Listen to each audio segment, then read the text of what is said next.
Halo teman-teman, selamat datang kembali di YouTube channel gue Cerita Ola. Gue kali ini mau cerita tentang Milo yang sudah mengajarkan gue mempraktekkan cinta kasih dan juga mengajarkan gue untuk menerima masa lalu gue, karena si Milo ini mengingatkan gue sama masa kecil gue yang merasa ketakutan dan merasa diabaikan. Jadi si Milo ini direscue oleh teman-teman dari Republik Guguk dan juga Lewis. Milo ini direscue dari salah satu area yang kurang aman di Jakarta. Nah, waktu itu kebetulan temen gue dari Republik Guguk posting kalau si Milo ini masih ada di lokasi dan perlu segera direscue dan juga dicarikan adopter. Nah, kebetulan waktu itu temen gue juga lagi mau nyari papi. Nah, jadi gue coba tawarin ke temen gue dan gue beruntung banget temen gue langsung mau dan anak-anaknya juga mau mengadopsi si Milo. Makasih banget deh. Si Milo ini dikasih nama sama teman gue, bukan gue yang ngasih nama. Jadi dia bakalan tetap namanya Milo.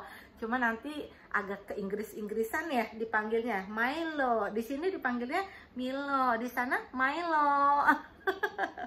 Nah, kenapa si Milo ini bisa gue bilang mengajarkan gue untuk menerima masa kecil gue, untuk belajar tentang cinta kasih. Karena si Milo ini ya mengingatkan gue sama masa kecil gue yang waktu itu gue rasa tidak aman, tidak disayang, dan juga penuh dengan ketakutan. Sebenarnya sih gue udah beberapa kali foster puppy, tapi baru kali ini gue merasakan sangat emosional.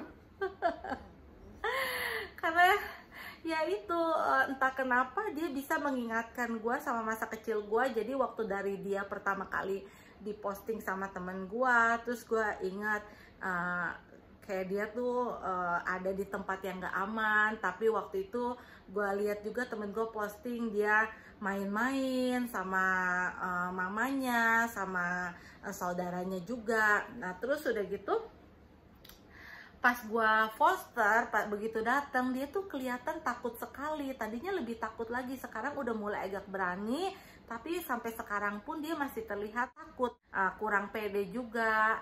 Nah, lihat sampai sekarang pun masih agak takut kan sepertinya. Tapi si Milo ini termasuk pintar, terus dia juga mau makan. Kadang-kadang kan ada anjing yang kalau misalnya kita baru adopsi atau kita baru rescue, kadang-kadang mereka tuh nggak mau makan karena takut. Beruntung banget si Milo ini mau makan. Terus udah gitu juga dia bisa pup sama pi di tempat yang udah gue sediain, jadi gue nggak repot sama dia. Jadi dia ini baik banget. Tanggal 19 kemarin waktu hari Minggu ada satu hal yang memicu trauma gua, dan di situ gua seperti marah, sedih, takut jadi satu. Dan gua melakukan self harm karena ada pikiran juga untuk bunuh diri, ada pikiran untuk menyakiti diri. Dan waktu itu gue tahan sampai gue menangis, dan terus gue sempat melakukan self harm juga. Gue sundut tangan gue di sini pakai stick aromaterapi karena kebetulan gue lagi pasang aromaterapi. Dan gue juga staples tangan gue. Biasanya kalau gue melakukan self harm gue selalu men-staples tangan gue. Nah, waktu itu karena gue ketakutan, gue langsung mencari bantuan profesional yang terdekat dari rumah gue. Dan gue pikir saat itu gue lagi dalam keadaan darurat, karena pasien darurat pun tidak harus selalu berdarah-darah.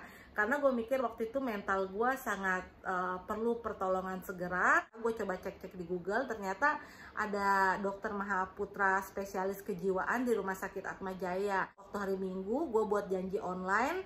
Nah, terus hari Selasa gue ke Rumah Sakit Atma Jaya untuk menemui dokter Mahaputra. Waktu itu gue sebenarnya nggak mau nangis kan, tapi entah kenapa tiba-tiba tangisan gue pecah waktu ketemu dokter Mahaputra. Nah, terus dokter Mahaputra juga membiarkan gue untuk merasakan emosi yang saat itu muncul di permukaan, karena banyak sekali emosi-emosi yang udah lama sekali gue pendam, masih banyak yang belum keluar. Dan waktu itu Dokter Mahaputra membiarkan gue untuk merasakan emosi itu, tapi Dokter Putra juga bilang, Ola nggak usah takut, kalau kamu ini sekarang sudah aman. Sama seperti psikolog gue, ketika gue terapi, psikolog gue selalu mengatakan kalau gue sudah berada di tempat yang aman. Maksudnya sekarang, karena gue dulu waktu kecil itu gue selalu merasa ketakutan, merasa tidak aman karena gue jauh dari orang tua dan gak ada siapa-siapa. Jadi perasaan tidak aman, perasaan ketakutan, perasaan diabaikan itu ada. Saat terapi sama psikolog gue selalu bisa meluapkan emosi gue, dan psikolog gue selalu mengatakan kalau gue sekarang sudah aman, gue boleh merasakan emosi-emosi itu, mengeluarkan emosi-emosi yang gue pendam selama puluhan tahun. Saat itu Dokter Mahaputra juga nanya-nanya gue tentang masa lalu gue, karena Dokter Putra bukan hanya melihat gejala yang sedang terjadi sama gue saat itu, tapi Dokter Putra menggali ada apa dengan gue, apa yang terjadi sama gue mungkin di masa lalu atau di waktu-waktu sebelumnya, sehingga membuat gue dalam keadaan seperti itu. Akhirnya gue cerita juga, karena gue juga dari 2009 udah ke psikiater, jadi gue tuh terbuka sekali sama psikolog ataupun psikiater, karena gue pikir kalau gue nggak terbuka, gue ngomongnya belok-belok sana sini malah akan membuat lebih lama kan. Jadi saat itu gue ceritain semuanya, dan Dokter Putra mengerti tentang masa lalu gue yang mungkin membuat gue menjadi seperti kemarin saat menemui Dokter Putra.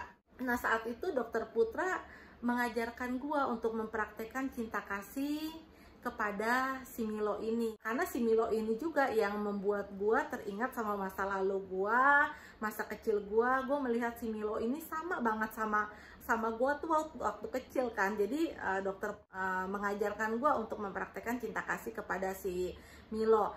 Terus gue bilang kalau gue tuh sebenarnya udah mempraktekkan cinta kasih kepada diri gue sendiri, tapi waktu itu Dokter Mahaputra juga bilang karena saat ini gue sedang merasa jijik dan benci sama diri gue, terus merasa marah sama diri gue pun melakukan self harm, jadi kurang efektif jika gue mempraktekkan cinta kasih itu terhadap diri gue. Jadi kebetulan mumpung masih ada si Milo, masih gue foster si Milo, jadi gue diminta mempraktekkan cinta kasih itu kepada si Milo. Nah, jadi gue sering bilang memang sama si Milo, kalau dia sudah aman sekarang, kalau dia sudah disayang, kalau dia nggak perlu takut lagi, dan secara nggak langsung itu masuk ke dalam diri gue sendiri. Jadi gue seperti mengatakan ke diri gue kalau gue itu sekarang udah aman, gue udah nggak hidup di masa lalu lagi. Ya, jadi menurut gue bahkan anjing kampung pun bisa membantu gue dalam terapi, seperti yang terjadi saat tahun 2015 di mana gue mengadopsi anjing pertama gue Joy, yang juga membantu gue dalam memulihkan episode depresi saat itu. Dan sekarang Milo pun tanpa gue sadar dia membantu gue bisa mengeluarkan emosi-emosi yang gue pendam selama puluhan tahun, dan dia juga menjadi sarana supaya gue bisa mempraktekkan cinta kasih itu. Makasih ya Milo ya. Hari ini Milo akan dijemput sama temen gue, dan bentar lagi mereka nyampe.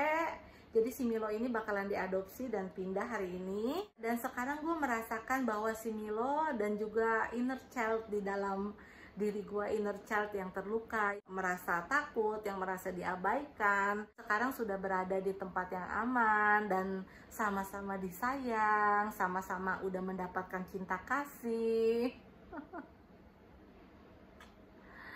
Makasih ya Milo ya, Milo baik, Milo sayang. Oke teman-teman, sampai sini aja cerita gue hari ini. Aduh Milo.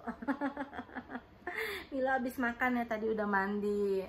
Makasih ya udah nonton. Semoga cerita ini bisa memberikan inspirasi dan motivasi juga buat kalian, dan supaya kalian juga bisa menyayangi sesama makhluk hidup di dunia ini. Kita hidup di dunia ini saling tolong menolong, meskipun pertolongan itu datang mungkin aja bisa dari seekor anjing kampung yang kita selamatkan dari jalanan. Oke, Milo sekarang say goodbye sama Onti sama Uncle. Onti, Uncle, bye-bye. Makasih ya. Milo doakan supaya Onti dan Uncle juga selalu berbahagia seperti Milo. Walaupun Milo mukanya cemberut terus, tapi Milo sekarang udah aman dan juga udah bahagia. Bye-bye. Bye-bye. Bye. Matiin sekarang Milo. Milo, matiin. Ayo matiin. Matiin kameranya. Tutup. Oh, Milo tutup kameranya. Matiin.